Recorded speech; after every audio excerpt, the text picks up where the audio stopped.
Hello friends, welcome to my YouTube channel banking knowledge with Shailendra. आज हम लोग topic discuss करेंगे, उसका नाम है फॉरेन एक्सचेंज, जो हमारे सीआईबी के बीएफएम में पूछा जाता है। ठीक है, तो फॉरेन एक्सचेंज को डिस्कस करने से पहले हम ये देखेंगे आज हम लोग को पढ़ना क्या क्या है। तो आज हम लोग एक तो फॉरेन एक्सचेंज की डिफिनीशन पढ़ेंगे, इसका एक्सचेंज रेट क्या होता है, types of exchange rate, direct and indirect quotes, cross rate, bid and offer rate, value date और न्यूमेरिकल ऑप्शन एग्जाम, ये सारी चीजें हम डिस्कस करेंगे। तो सबसे पहले हम लोग ये देखते हैं कि फॉरेन एक्सचेंज आखिरकार होता क्या है। ठीक है, फॉरेन एक्सचेंज क्या होता है? फॉरेन एक्सचेंज मीन्स क्या हुआ कि करेंसी का एक्सचेंज, जो फॉरेन करेंसी होती है उसका एक्सचेंज करना ही फॉरेन एक्सचेंज कहलाता है। अब फॉरेन करेंसी का एक्सचेंज होगा तो उसके लिए एक मार्केट होती है जिसे बोलते हैं फॉरेन एक्सचेंज मार्केट होती है, जहां पर सभी रेट डिसाइड होते हैं, उसी रेट बेसिस पर सारे कंट्री के रेट डिसाइड होते हैं। तो उसी बेस पे हम करेंसी का एक्सचेंज करते हैं। तो चलिए हम पढ़ते बढ़ते अपनी टॉपिक की ओर। तो व्हाट इज फॉरेन एक्सचेंज? तो क्या होता है? Conversion of currency of invoice to the home currency of the exporter is called foreign exchange. Means क्या हो गया ये?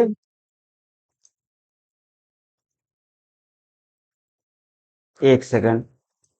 हाँ, तो क्या लिखा है? कन्वर्जन ऑफ करेंसी, कौन सी? इनोवाइस की करेंसी। मीन्स जैसे क्या होता है, फॉरेन एक्सचेंज का यूज जैसे कौन कौन करते हैं, मान लिया स्पेशली कौन करेगा? जो एक्सपोर्टर होंगे, ठीक है, या फिर जो इंपोर्टर होंगे।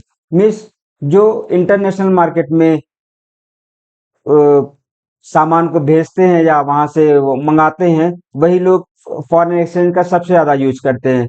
बाकी अगर हम फॉरेन कंट्रीज में घूमने जा रहे हैं या किसी काम से जा रहे हैं, हम वहां पर भी एक्सचेंज कराते हैं, बट वो सडन होता है। तो मेनली जो यूज करते हैं वो एक्सपोर्टर और इंपोर्टर करते हैं। ठीक है, तो यहाँ पर क्या लिखा है? Conversion of currency of invoice to the home currency of the exporter. Means जैसे मान लिया कोई एक्सपोर्टर है, ठीक है, उसने क्या किया? सामान को एक्सपोर्ट किया, बाहर की सामान भेजा। मान लिया यहाँ इंडिया में बैठे हैं हम लोग, ठीक है, मान लिया जो एक्सपोर्टर है वो कहाँ का है? इंडिया का है। उसने क्या है? अमेरिका में कोई सामान भेजा, ठीक है। तो अमेरिका का जो यहाँ पे जिसको सामान भेजा, जिस कंपनी को,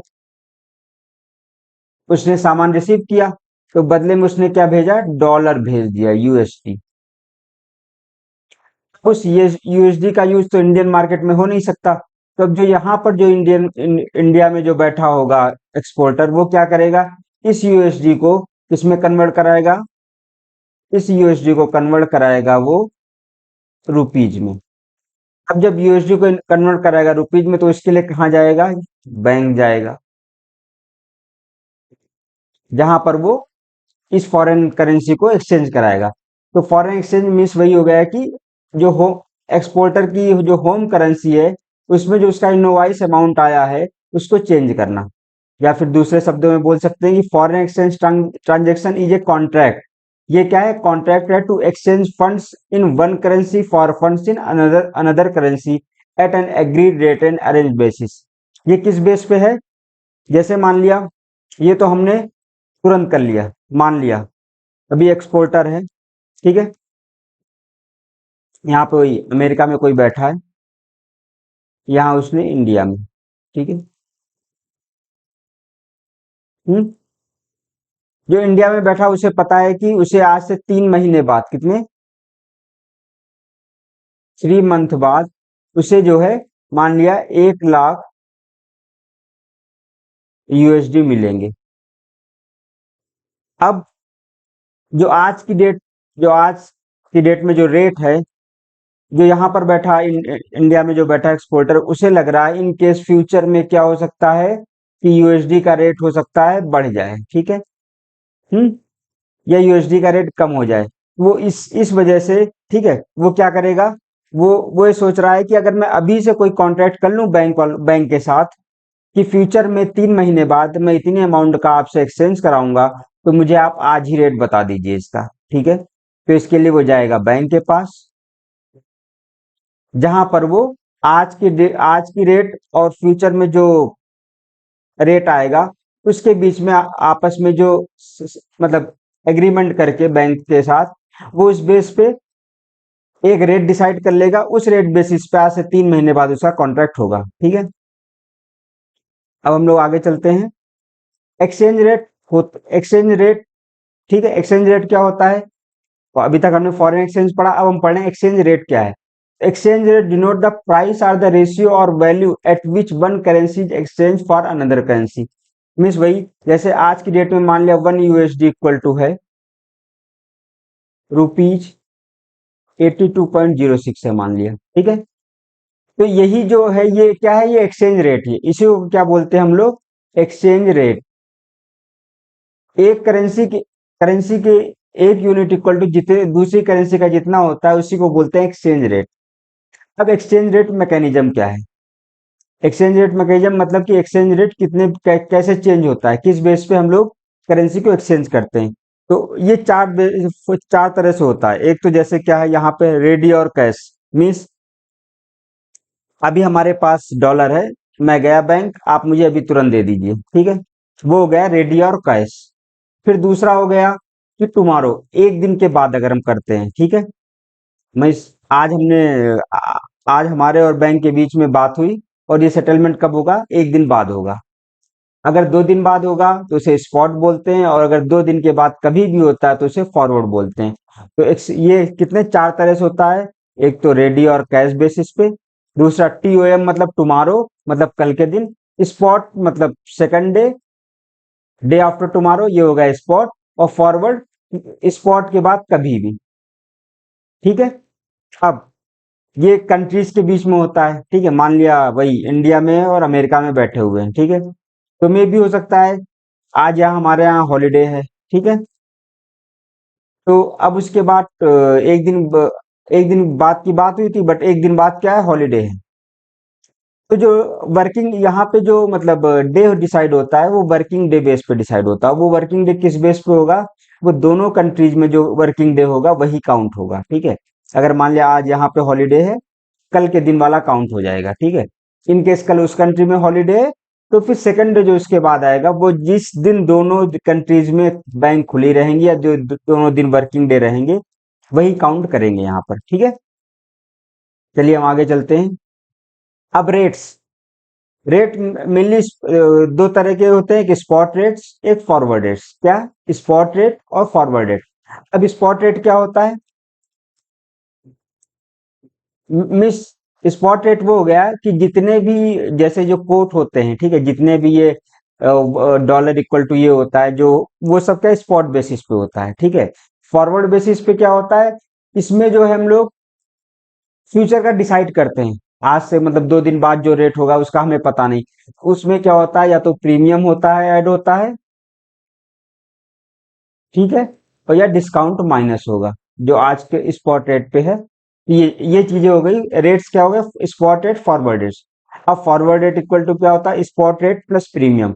अगर ऐसा है मतलब अगर कुछ फ्यूचर में ऐड होगा तो करेंसी किस में है? प्रीमियम में है। अगर फ्यूचर में डिस्काउंट होगा तो करेंसी किस में? Is in discount. ये दोनों चीज का मतलब ये हो गया। ठीक है, करेंसी इज इन प्रीमियम और करेंसी इज इन डिस्काउंट। तो आते हैं फॉरवर्ड प्राइस ऑफ करेंसी, क्या क्या इन्वॉल्व होता है।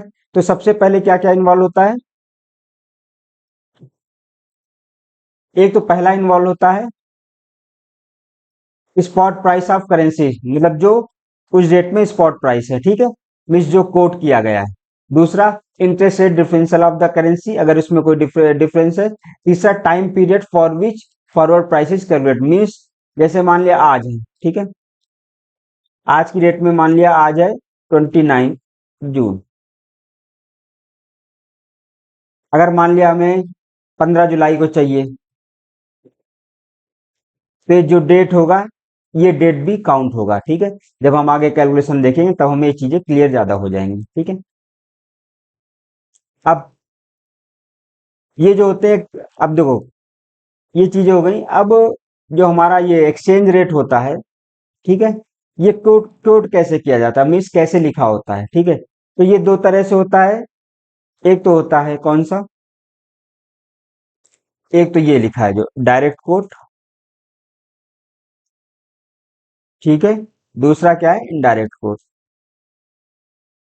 डायरेक्ट कोट मतलब क्या है, जहां होम करेंसी वेरिएबल में है। जैसे हम इंडियन के लिए ये डायरेक्ट कोट है, क्योंकि यहाँ होम करेंसी क्या है, वेरिएबल, ये चेंज होती रहेगी। यहाँ पे जो फॉरेन करेंसी वो एक उसमें, जैसे इसको आप समझते कैसे, जैसे मान लिया मैं इंडिया में बैठा हूँ, मेरे लिए डायरेक्ट कोट क्या है। अगर मैं बैंक गया, ठीक है, मैंने बोला उनसे कि मेरे पास $10 है। कितने डॉलर है, $10 है, हमें इसे एक्सचेंज करना है। तो डायरेक्ट कोड क्या हो गया कि भाई ठीक है, आपके पास $10 है, $1 इक्वल टू 82.06 है। आप ऐसा करो, $10 का मुझे 820.60 दे दो, 820 रुपीज दे दो, ठीक है। मीन्स क्या हो गया कि जो इंडिया में बैठे लोग हैं उनके लिए ये जो 1 USD इक्वल टू ₹82.06, ये क्या हो गया, ये डायरेक्ट कोट हो गया। तो इसीलिए बोलते हैं जहां होम करेंसी वेरिएबल हो। अगर होम करेंसी वेरिएबल है और फॉरेन करेंसी फिक्स है, ठीक है, क्योंकि भाई जो इंडिया में है, जैसे वो कब जाएगा बैंक, फॉरेन एक्सचेंज के पर्पज से वो बैंक कब जाएगा, जब उसके पास डॉलर होंगे। ऐसा तो नहीं उसके पास रुपए हैं, ठीक है। हाँ, वो अगर घूमने कहीं जा रहा है तो भले जा सकता है, बट जनरली तो 1 USD इक्वल टू क्या होगा, ₹82.06। मीन्स अगर हमारे पास $10 है, मैं गया, भाई ठीक है, हमें कितना 82, वो $10 है कि कितना रुपए, 82.06 हो गया, ठीक है। अब इनडायरेक्ट कोड क्या हो गया, इनडायरेक्ट कोड ये हो गया, जैसे इंडिया में बैठे हम जाएं, ठीक, तो होम करेंसी जहां पर फिक्स्ड हो और फॉरेन करेंसी वेरिएबल हो, उसे क्या बोलते हैं, इनडायरेक्ट कोड, ठीक है। अब क्रॉस रेट क्या हो गया, क्रॉस रेट हो गया कि अब जैसे मान लिया हमारे पास है पाउंड है, ठीक है, हमारे पास मान लिया कोई भी करेंसी XYZ, मान लिया हमारे पास है अभी, ठीक है, पाउंड है, ग्रेट ब्रिटेन पाउंड है मान लिया, ठीक है। अब जो रेट दिए हैं वो USD/INR के दिए हैं,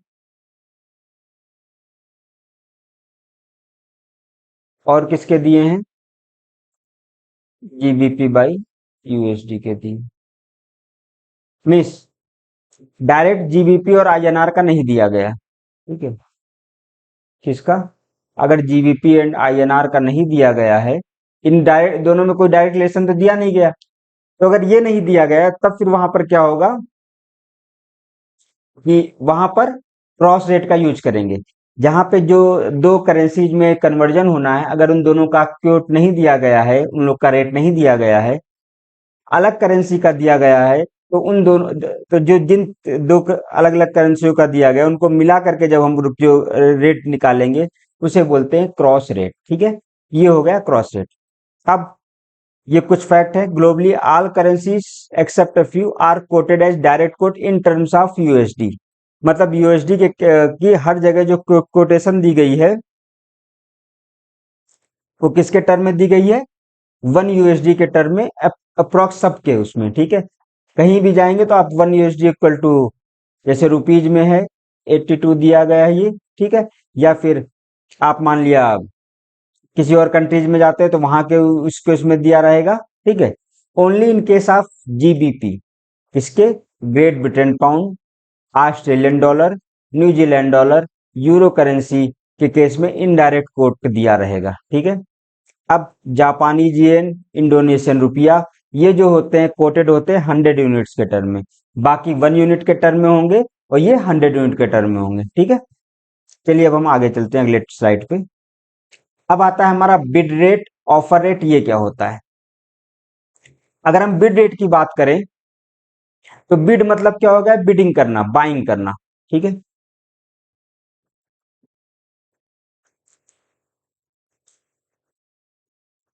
तो एक हो गया बिड रेट, क्या हो गया ये, इसी को क्या बोलते हैं, बाइंग रेट भी बोलते हैं, बाइंग रेट, ठीक है। और एक होता है क्या, ऑफर रेट या सेलिंग रेट। अब अगर हम बात करें बिड रेट या बाइंग रेट होता क्या है, तो the rate at which bank are ready to buy particular currency. एक चीज हमें हमेशा ध्यान रखना है, जब भी हम फॉरेन एक्सचेंज डील करेंगे या इसके क्वेश्चन डील करेंगे, तब हमें एज ए बैंकर बैठना है। ठीक है, मीन्स कोई भी क्वेश्चन पूछा जाएगा तो हमें एज ए बैंकर उसको सोचना है। किसकी तरह सोचना है हमें, ये मुझे पहले बताना चाहिए, तो मैं अभी इस चीज को दो दो चीजें बता रहा हूँ कि हमें, कि हम क्या है, जब भी हम कोई क्वेश्चन सॉल्व करेंगे किसका, फॉरेन एक्सचेंज का, तो हमें क्या सोचना है कि पहला चीज, वी आर बैंकर। जहां भी यू लिखा रहेगा यू मीन्स बैंकर। ठीक है, अब बैंकिंग का मेन बिजनेस क्या होता है, हम लोग क्या बिजनेस करते हैं, बिजनेस कैसे होता है, हमेशा प्रॉफिट में होता है। ठीक है, तो अगर देखा जाए, एक सेकंड,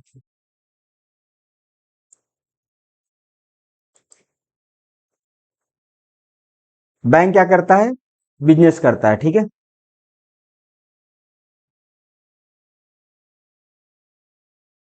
हम क्या क्या करने के लिए बैठे हैं यहाँ पे, बिजनेस। बिजनेस कैसे होगा, प्रॉफिट पे। प्रॉफिट कब होता है, जब हम कोई चीज खरीदेंगे कम पे और बेचेंगे ज्यादा पे। तो हमें बस एक यही कॉन्सेप्ट इस पूरे फॉरेन एक्सचेंज के न्यूमेरिकल में याद रखना है कि हमें क्या करना है, हम बैंक हैं, वी आर मतलब जो क्वेश्चन डील करेंगे एज ए बैंकर डील करेंगे। दूसरा चीज, बैंक एक बिजनेस है जो प्रॉफिट पे काम करता है। प्रॉफिट कब होगा किसी बिजनेस में, जब हम किसी चीज को लो लो पे खरीदेंगे, कम पे खरीदेंगे और उसे सेल करेंगे हाई पे, means buy low sell high. ये हमें ध्यान रखना है। ठीक है, बस इसी एक चीज को ध्यान रखना है। अगर हम एक ये कॉन्सेप्ट ध्यान रखेंगे तो आई थिंक फॉरेन एक्सचेंज के लगभग 99% न्यूमेरिकल्स आपसे सॉल्व हो जाएंगे। शायद ही ऐसा कुछ होगा जहां पर कोई अलग कॉन्सेप्ट की जरूरत पड़ेगी, बट अभी तक जितने मैंने देखे हैं उसमें से तो मैं बस एक इसी कॉन्सेप्ट पे मैंने सारे क्वेश्चन सॉल्व किए हैं। ठीक है, कई जब मैं तैयारी कर रहा था तब मैंने कई यूट्यूब चैनल पे देखा, तो वहां पर क्या था, वो लोग कई कॉन्सेप्ट बता रहे थे, आपको ये याद रखना है वो याद रखना है। क्योंकि हम लोग क्या है, बैंक में काम करते हैं, हमें बहुत कम टाइम मिलता है चीजों को पढ़ने के लिए। अगर हम उसमें इतने कॉन्सेप्ट हमें याद रखना होगा, तब तो मे बी हम एग्जाम टाइम पे उन चीजों को भूल जाएं। तो इसलिए मैं कोशिश करता हूँ अपने सारे लेक्चर में कम से कम फॉर्मूले याद करने हो, कम से कम कॉन्सेप्ट को ध्यान में रखना हो, और एक ही दो कॉन्सेप्ट बेस पे अगर हम सारे टॉपिक को कवर कर लें, ये ऐसा बेस्ट करने की मैं सोच रहा हूँ। तो हमें केवल इसमें क्या याद रखना है, बाई लो सेल हाई। ठीक है, बस। अब बिड रेट क्या हो गया, बिड मतलब बाइंग, बी बी बाइंग। ठीक है, बाइंग रेट क्या हो गया कि बैंक जिस पर कोई चीज खरीदती है, मतलब कोई भी करेंसी अगर हम जो खरीदेंगे तो बाइंग रेट होगा। ऑफर मतलब किसी को ऑफर देना, बैंक ऑफर दे रही, भाई इ, इतने पैसे में मैं इसको बेचूंगा, ठीक है, इस करेंसी को। तो ऑफर रेट, सेलिंग रेट या आस्क रेट, ये सारे क्या होते हैं, ये से मतलब इस पे वो होता है कि जिस पे कोई भी बैंक किसी करेंसी को बेचती है, मतलब कि पब्लिक को देती है। और हमेशा क्या याद रखना है, बाई लो सेल हाई। ठीक है, अब हम आगे बढ़ते हैं। तो हमारे यहाँ यहाँ तक लगभग सारे कॉन्सेप्ट क्लियर हो गए फॉरेन एक्सचेंज के, इससे ज्यादा कोई कॉन्सेप्ट नहीं है पूरे फॉरेन एक्सचेंज में। अब हम जैसे जैसे क्वेश्चन सॉल्व करेंगे हमें चीजें क्लियर होती जाएंगी। अब जैसे हमारा पहला क्वेश्चन है स्क्रीन पे कि inflow of $1 lakh by TT. TT क्या होता है,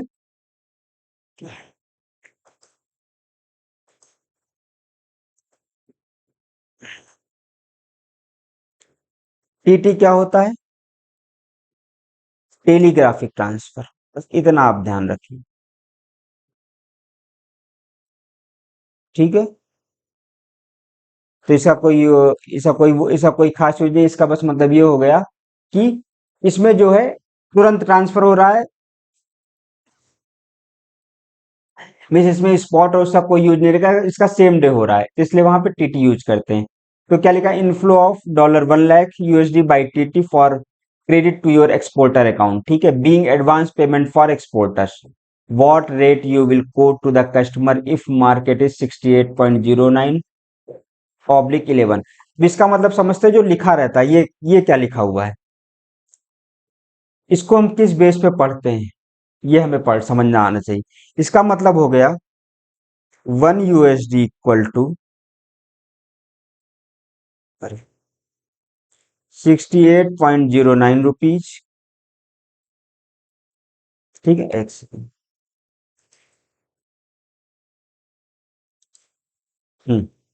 क्या हो गया ये, 1 USD इक्वल टू कितना रुपीज, ये हुआ, और दूसरा हुआ रुपीज 68.11। तो 68.09/11 का मतलब क्या हुआ कि 1 USD इक्वल टू रुपीज 68.09 और रुपीज 68.11।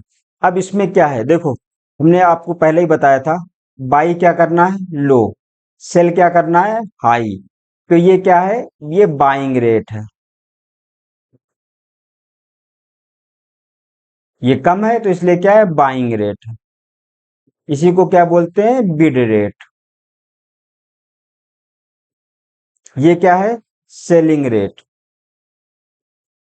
क्योंकि सेल हाई करते हैं, इसी को बोलते हैं आस्क रेट, ठीक है। यहाँ पे ये हो गया। अब देखिए, यहाँ पे इस पूरे क्वेश्चन में बस हमें एक पॉइंट पकड़ना है, क्या पकड़ना है, ये क्या लिखा है, हमें बस इसी को पकड़ना है, एक्सपोर्टर। बाकी हमें कुछ भी ध्यान नहीं रखना, हमें क्या पॉइंट पकड़ना है, एक्सपोर्टर, ठीक है। अब एक्सपोर्टर मतलब क्या होता है, एक्सपोर्टर क्या करेगा, एक्सपोर्टर क्या करता है, बाहर सामान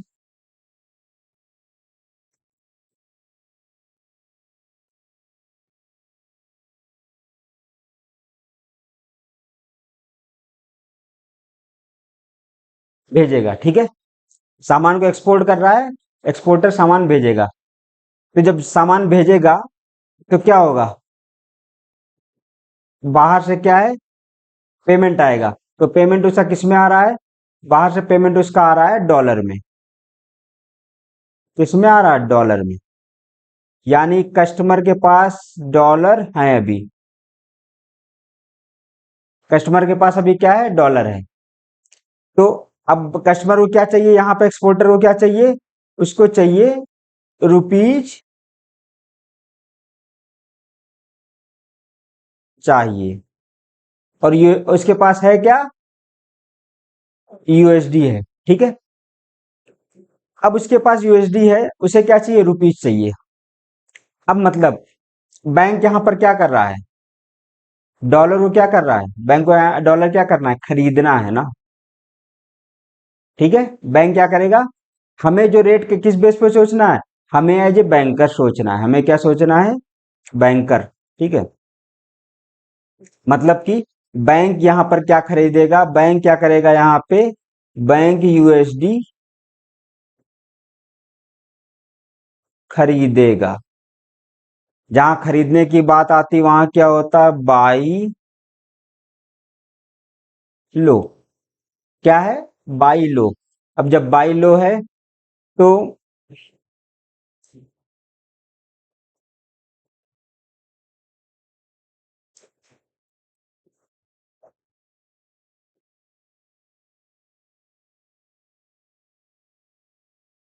हाँ, तो जब बाई लो है ठीक है, तो बाई कितना लो है 60, तो लो इसमें क्या है 68.09, यानी बैंक क्या रेट कोट करेगा उसको 68.09, ठीक है।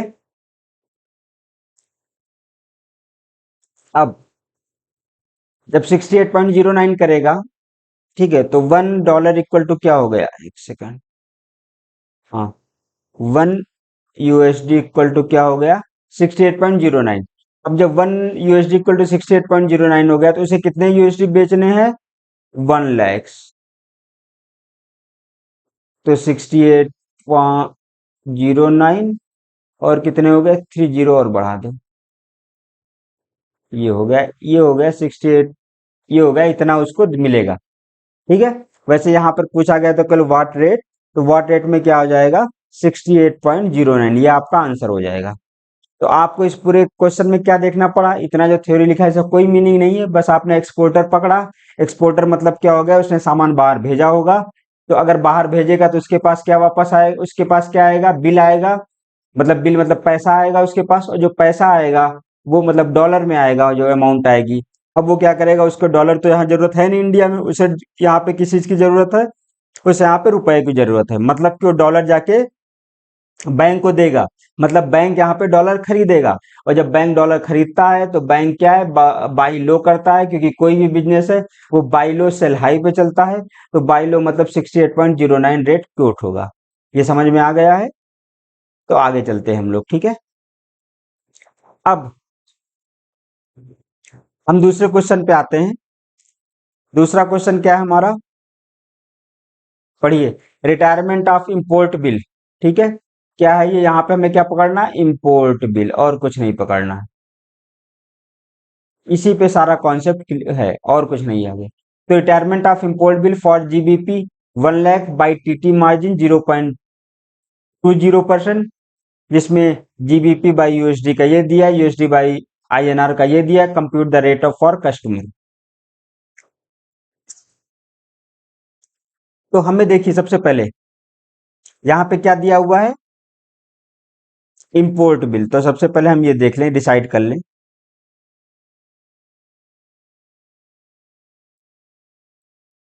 इंपोर्ट बिल मतलब क्या है? कि इंडिया में बैठे किसी ने सामान मंगाया है।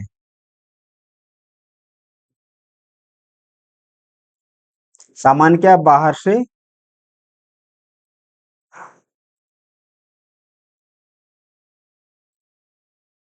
मंगाया है। जब मंगाएगा तो उसे क्या करना होगा? उसे बाहर भेजना होगा करेंसी। तो किस में भेजना होगा उसे? जीबीपी में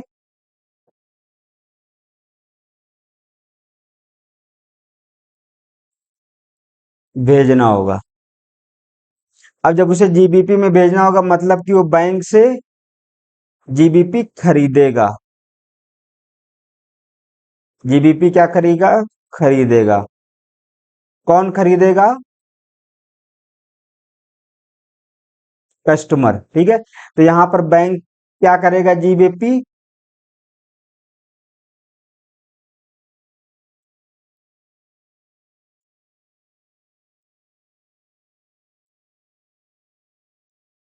सेल करेगा। मीन्स सेल मतलब क्या हो गया?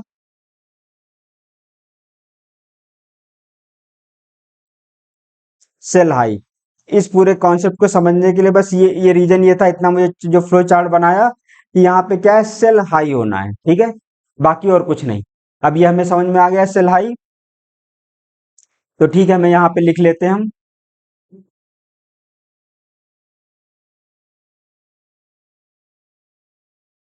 सेल हाई होगा। ठीक है।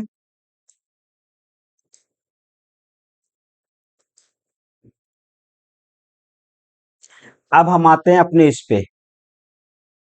अब क्या चाहिए? जीबीपी खरीदना है। कस्टमर को क्या खरीदना है? जीबीपी। जीबीपी खरीदने के लिए, और कस्टमर के पास क्या होगा? आईएनआर होगा। मतलब हमें क्या चाहिए? जीबीपी बाई आईएनआर चाहिए। ठीक है। अब देखते हैं आगे क्या लिखा है। By TT margin 0.20%। ठीक है। मार्जिन को अभी हम आगे बताते हैं क्या होगा। अब यहाँ पे जीबीपी और आईएनआर का दिया गया रेट नहीं दिया गया, तो जीबीपी बाई आईएनआर कैसे आएगा? एक जो सिंपल चीज है, जीबीपी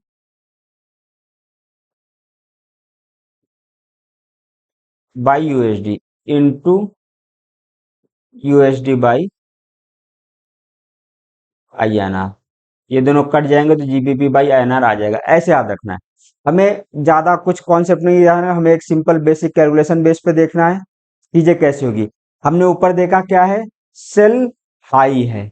अब जीबीपी बाई यूएसडी की वैल्यू क्या दी गई है, सेल हाई में देखेंगे तो 1.21, यहाँ पे क्या होगा 75 की जगह 85 हो जाएगा, ठीक है। 1.2185 यूएसडी बाई आईएनआर दिया गया हुआ है, वो कितना दिया गया है, यहाँ पे भी सेल हाई वाला कॉन्सेप्ट है तो 68.15, ठीक है।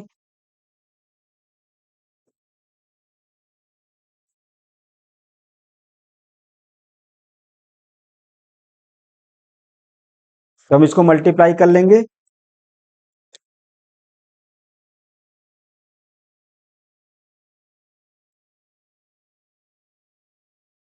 ये हमारा क्या आ गया 83.04, ये क्या आ गया जीबीपी।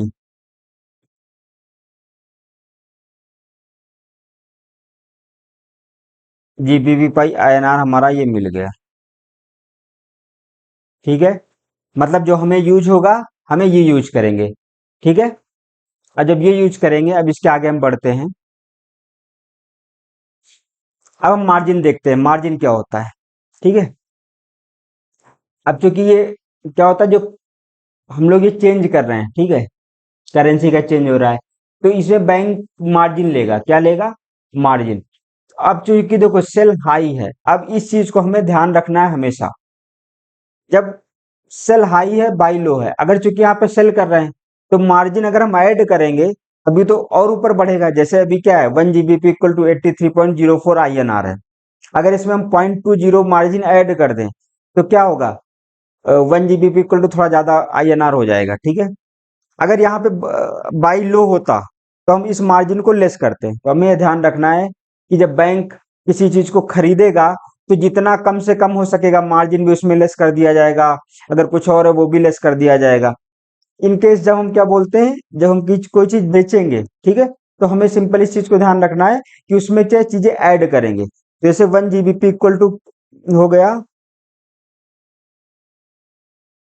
क्या हो जाएगा 83.04 मल्टीप्लाई बाई 1.0020। अब यहां से जो आएगा,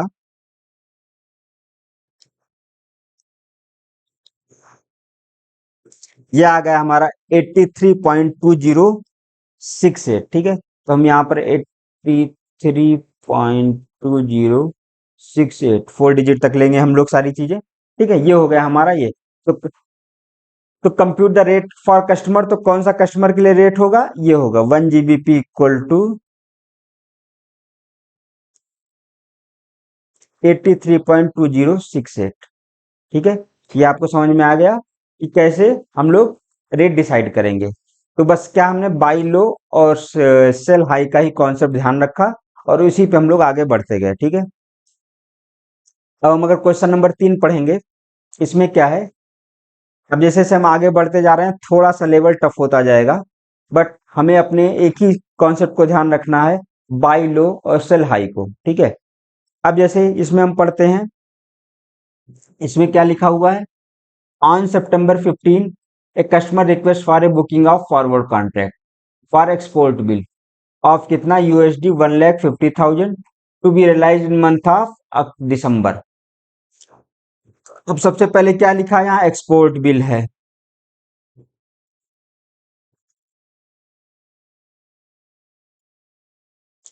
ठीक है। एक्सपोर्ट बिल से हमें क्या ध्यान आया, ठीक है, ये कस्टमर ने क्या सामान बाहर भेजा है, ठीक है, एक्सपोर्ट किया है। एक्सपोर्ट किया तो वहां से क्या आएगा, यूएसडी आएगा। यूएसडी किसके पास रहेंगे, कस्टमर के पास, ठीक है। तो कस्टमर क्या करेगा, यूएसडी बैंक को बेचेगा।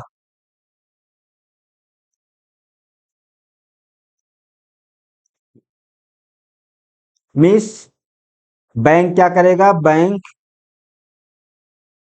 Will by USD. अब बाई यूएसडी मतलब क्या, बाई लो, ठीक है। तो हमें कुछ नहीं क्या करना है, बाई लो। अब ठीक है, इस पूरे चार्ट को समझाने का जो मतलब फ्लो चार्ट में समझाता हूँ हर क्वेश्चन में, उसका यही मतलब रहता है, क्योंकि मुझे खुद नहीं पता रहता है कि बाई लो होगा सेल हाई होगा जब तक मैं इस चार्ट को नहीं प्रिपेयर करता हूँ। किसी भी एग्जाम में इतना इतना टाइम हमारे पास सफिशिएंट रहता है कि हम इन चीजों को बना बना सकते हैं इस चार्ट को, तो इसलिए हमें ज्यादा कुछ याद करने की जरूरत नहीं है, बस हमें बेसिक कॉन्सेप्ट के साथ चलना है। तो एक्सपोर्ट बिल मतलब बाई लो, ठीक है। तो हम इसको कोने में एक जगह लिख देंगे, क्या लिख देंगे, यहाँ पे लिख देंगे। हमें क्या करना है यहाँ पे, बैंक क्या करेगा, बाई कर रहा है तो लो पे करेगा सब कुछ, बस। अब हम आगे क्वेश्चन में चलते हैं, ठीक है। क्या लिखा हुआ है, हमें यूएसडी 1,50,000 को करना है किस मंथ में, दिसंबर मंथ में। अब यहाँ पे आप चीजें देखिए, USD by INR spot is 68.450। अभी जिस भी ये सितंबर 15 को जब ये हुआ, मतलब जब सितंबर 15 को, तब सितंबर 15 को जब एक कस्टमर जो है कहाँ गया, बैंक के पास। कस्टमर जब बैंक के पास गया तो उस डेट में रेट क्या था, 1 USD = 68.45/50। ये उस डेट में रेट था, ठीक है। अब बैंक फ्यूचर में बाई करेगा ना, अब यहां से हमें क्या बाई करेगा, तो क्या करेगा, 1 USD = बाई क्या होता है, एक सॉरी, बाई क्या होता है, लो। तो यहाँ पे 68.45 हो जाएगा, ठीक है। हम्म। अब उसे किस मंथ में चाहिए, दिसंबर मंथ में चाहिए। किस मंथ में चाहिए, दिसंबर में। अब देखो, स्पॉट रेट तो दिया हुआ है, ये स्पॉट रेट हमारा हो गया। अब forward premium is as under, forward मतलब फॉरवर्ड प्रीमियम लिखा है, मतलब कि जो ऐड होगा, जो भी स्प्रेड होगा वो ऐड होगा। अब अक्टूबर महीने में कितना है, 18/19 है। नवंबर में 30/32 है। और दिसंबर में 41/33 है। अब जो मैंने बताया, बस आपको वही एक चीज ध्यान रखना है, बाई लो सेल हाई का कॉन्सेप्ट। अब अगर बैंक को कोई चीज खरीदना है और लो में ही खरीदना है, तो अब एक चीज सोचो, ये नवंबर का रेट है, ये किसका है, दिसंबर का है। हम इसको एक जगह लिख लेते हैं। नवंबर का रेट क्या है हमारा, 30/32 दिसंबर का रेट क्या है, 41 बाई,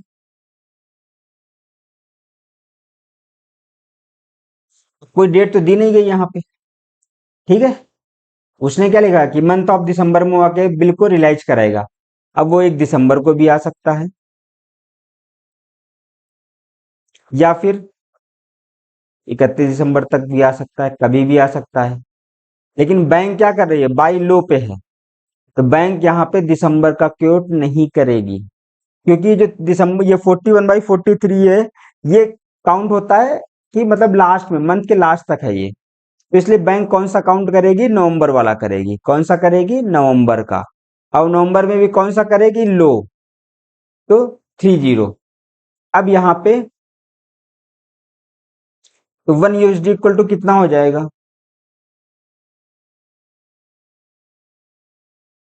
68.45 प्लस कितना हो जाएगा ये।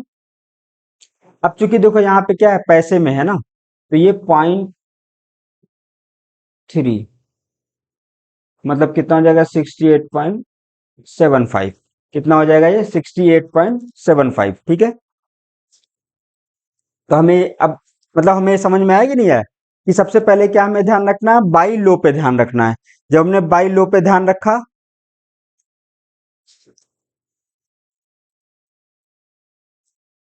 ठीक है, हमने किस पे ध्यान रखा, बाई लो।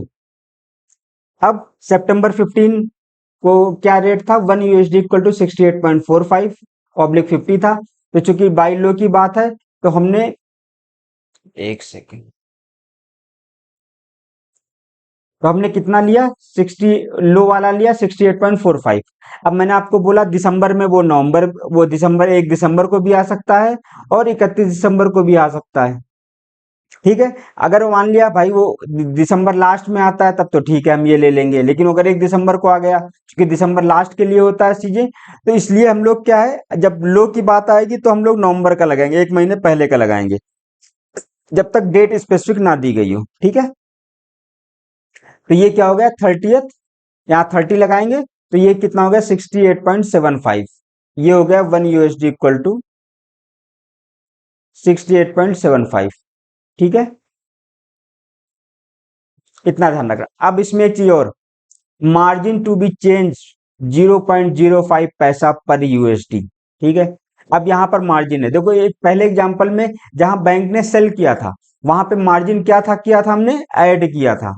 ठीक है, यहाँ पर हमें क्या करना है, क्योंकि यहाँ पे बाई कर रहा है तो मार्जिन भी लेस हो जाएगा, मतलब 1 USD इक्वल टू जो कस्टमर को रेट लगेगा वो क्या लगेगा 68.75 माइनस 0.05, मतलब 68.70। ये क्या है, ये कस्टमर को लगेगा, कितना रेट लगेगा 68.70। ठीक है,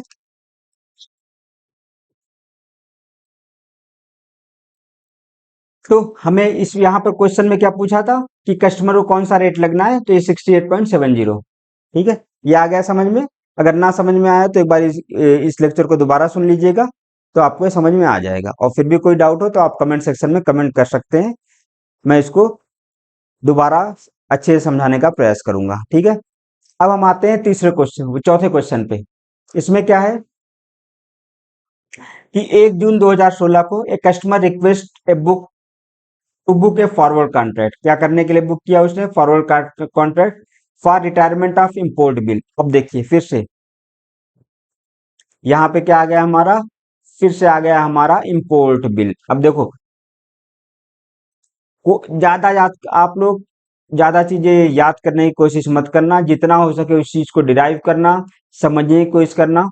जितना आप उसे समझेंगे उतना अच्छा रहेगा आपके लिए। ठीक है, तो यहाँ पे क्या लिखा, आप सिंपल लिखिए इम्पोर्ट बिल। सबसे पहले हम डिसाइड करेंगे, देखिए मैंने कुछ नहीं पढ़ा उसमें, रिटायरमेंट है क्या है कुछ नहीं, बस आप किस पे, आपको किस वर्ड पे ध्यान रखना है, import bill pay. Import bill मतलब क्या हो गया कि कस्टमर ने सामान को बाहर से इंपोर्ट किया है, बाहर से मंगाया है। ठीक है, बाहर से मंगाया है मतलब कि उसे अब वो पैसे भेजने हैं, मतलब उसे डॉलर बाहर भेजना है। कस्टमर को क्या चाहिए यहाँ पे, कस्टमर को चाहिए यहाँ पे यूएसडी चाहिए, क्योंकि यूएसडी चाहिए तभी तो बाहर भेजेगा। ठीक है, अब जब यूएसडी चाहिए तो बैंक के पास जाएगा। ठीक है, बैंक यहाँ पर क्या करेगा, यूएसडी सेल करेगा, बैंक यूएसडी क्या करेगा, सेल करेगा। सेल मीन्स सेल हाई, तो हमें इस चीज को याद रखना है, सेल हाई। ठीक है,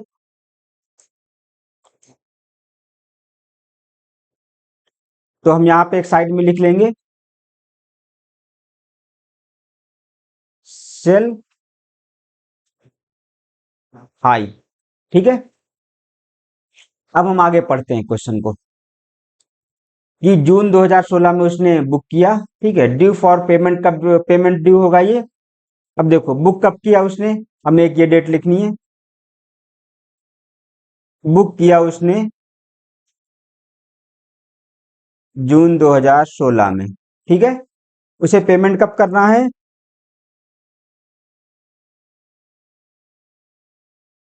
15 सितंबर 2016। ठीक है, अब स्पॉट रेट क्या दिया हुआ है यहाँ पे,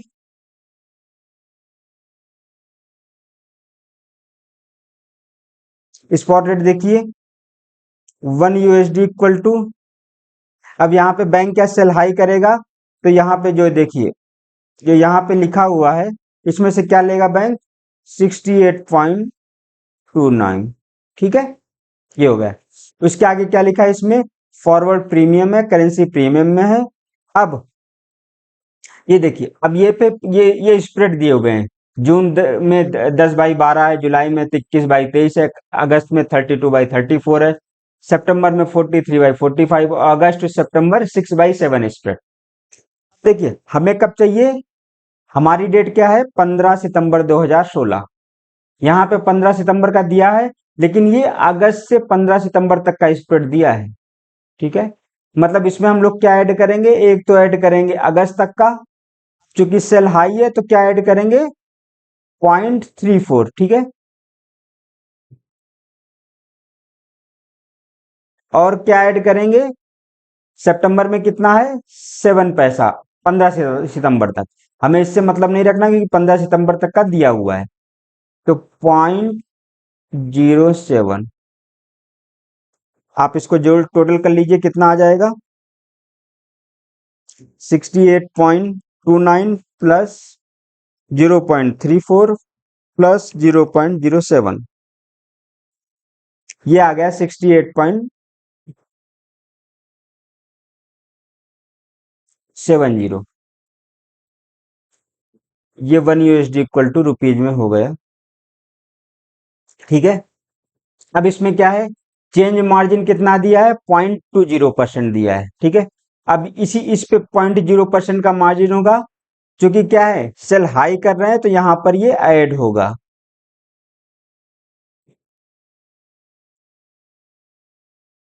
अगर ऐड करेंगे तो कितना हो जाएगा 68.70 मल्टीप्लाई बाई 1.0020, ये आ गया हमारा 68.8374। ठीक है, ये हमारा हो गया 15 सितंबर के लिए। ठीक है, अब आगे अगर हमें निकालना हो कितना पैसा वो है मिलेगा तो वो उस बेस पे हम कैलकुलेट कर लेंगे। हाँ, अगर हमें ये कैलकुलेट करना है, हमें रेट मिल गया, कितने का बिल है, कितना का बिल भेजना है, 1 लाख का बिल भेजना है, मतलब कस्टमर को कितना पैसा बैंक को देना पड़ेगा 1 लाख मल्टीप्लाई बाई 68.8374 में 68.8374 दो दो चार पाँच, हाँ ठीक है, इतना उसको बैंक को देना होगा, तब उसे 1 लाख USD मिलेंगे। ठीक है,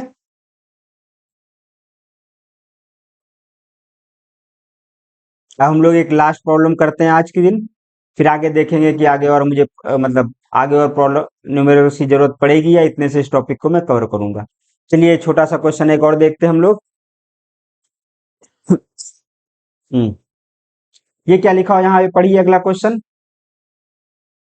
your foreign correspondent maintaining a nostro account. Nostro account ये हम कभी लेक्चर में कवर करेंगे, नॉस्ट्रो अकाउंट क्या होता है वहां पे बताएंगे। ठीक है, नॉस्ट्रो रुपी अकाउंट, बॉस्ट्रो अकाउंट और लोरो अकाउंट, वैसे अब आया है तो हम लोग डिस्कस कर ही लेते हैं। 3 तरह के अकाउंट होते हैं, नॉस्ट्रो,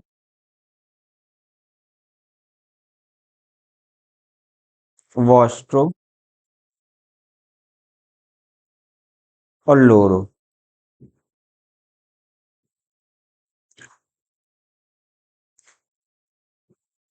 नॉस्ट्रो अकाउंट होता है माई अकाउंट विथ यू। ठीक है, वॉस्ट्रो होता है योर अकाउंट विथ मी। ठीक है, ये होता है लोरो होता है दियर अकाउंट विथ देम। अभी इतना ही आप लोग समझिए, इसे मैं बाद में अच्छे से एक्सप्लेन करूंगा जब इसका मैं क्लास लूंगा। ठीक है, अभी हम लोग अपने क्वेश्चन पे आते हैं कि nostro rupee account with your bank want to funds his account by purchase of ₹30 billion, कितना 30 मिलियंस। ठीक है, अगेंस्ट यूएसडी। अब देखिए यहाँ पे क्या लिखा है, your foreign correspondent maintaining a nostro rupee account with your bank, आपके बैंक के साथ नॉस्ट्रो रुपी अकाउंट कर रहा है, want to fund his account by purchase of ₹30 million. देखो जो जो आपका फॉरेन में जो अकाउंट है वही होता है नॉस्ट्रो अकाउंट। ठीक है, तो नॉस्ट्रो अकाउंट को क्या चाहिए, ₹30.0 मिलियन चाहिए। ठीक है, 30.0 मिलियन चाहिए। तो मिस यहाँ पे क्या हुआ,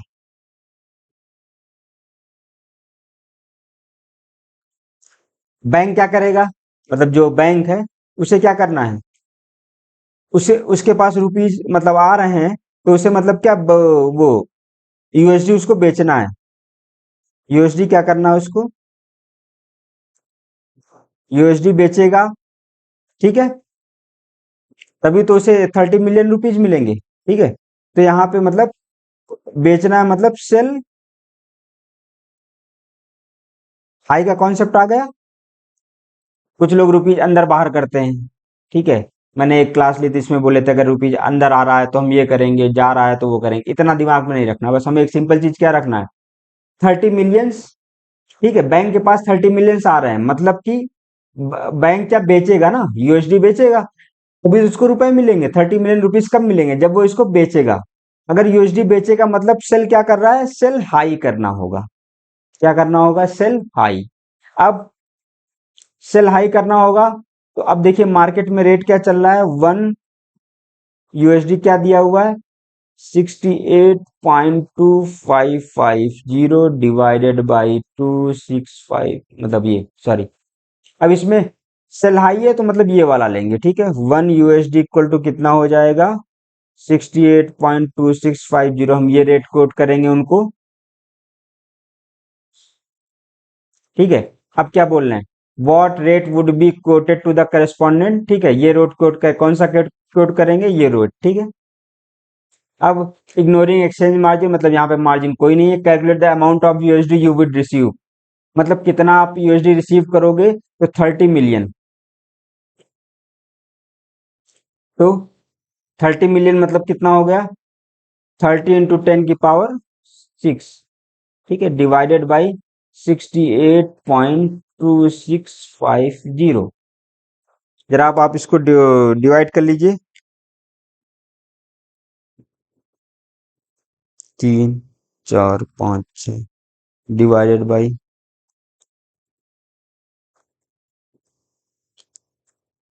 मतलब बैंक को कितना डॉलर मिलेगा, 439463 डॉलर मिलेगा। ठीक है,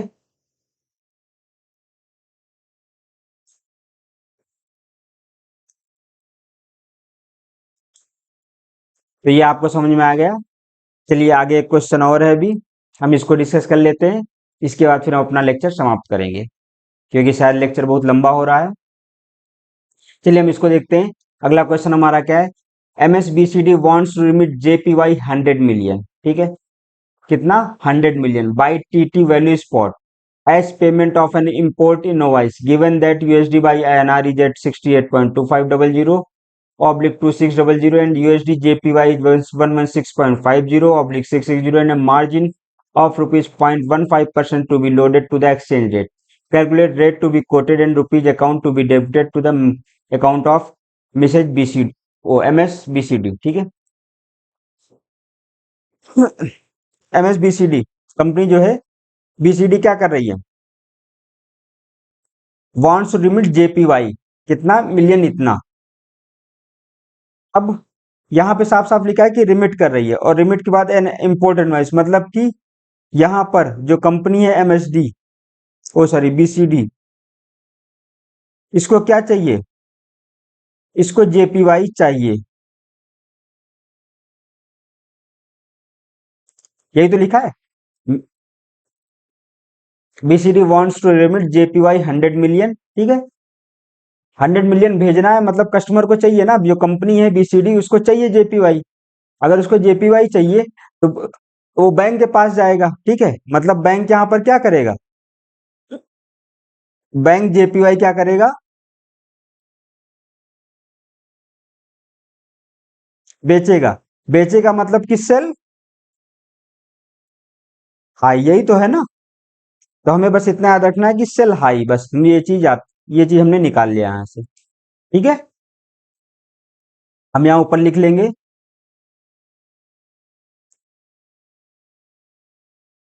सेल हाई। चलिए हम आगे देखते हैं।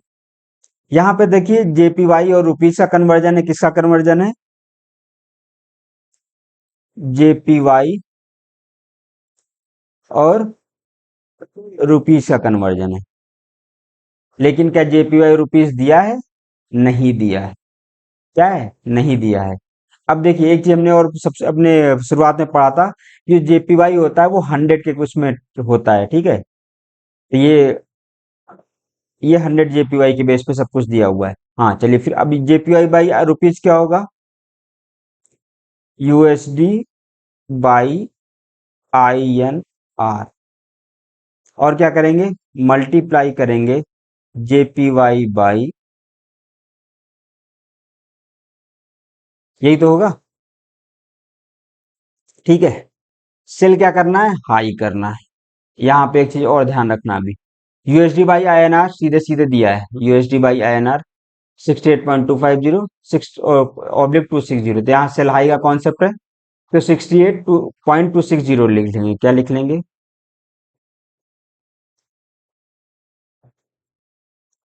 ठीक है। अभी जो मैं जेपीओ बाई यूएसडी लिखा है ये तो मतलब ये हो गया ना सीधे से। अब जेपीओ बाई यूएसडी तो दिया नहीं, हमें क्या दिया गया? यूएसडी बाई जेपीवाई दिया गया है।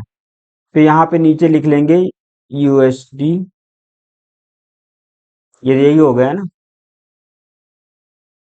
अब देखना अभी आपको मैं जो यहाँ बता रहा हूँ आप ध्यान से सुनना, तो आपको कोई और कॉन्सेप्ट ध्यान रखने की जरूरत नहीं पड़ेगी।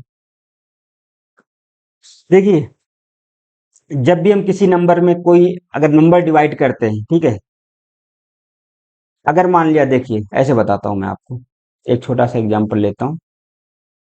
1/2 इक्वल टू क्या आता है?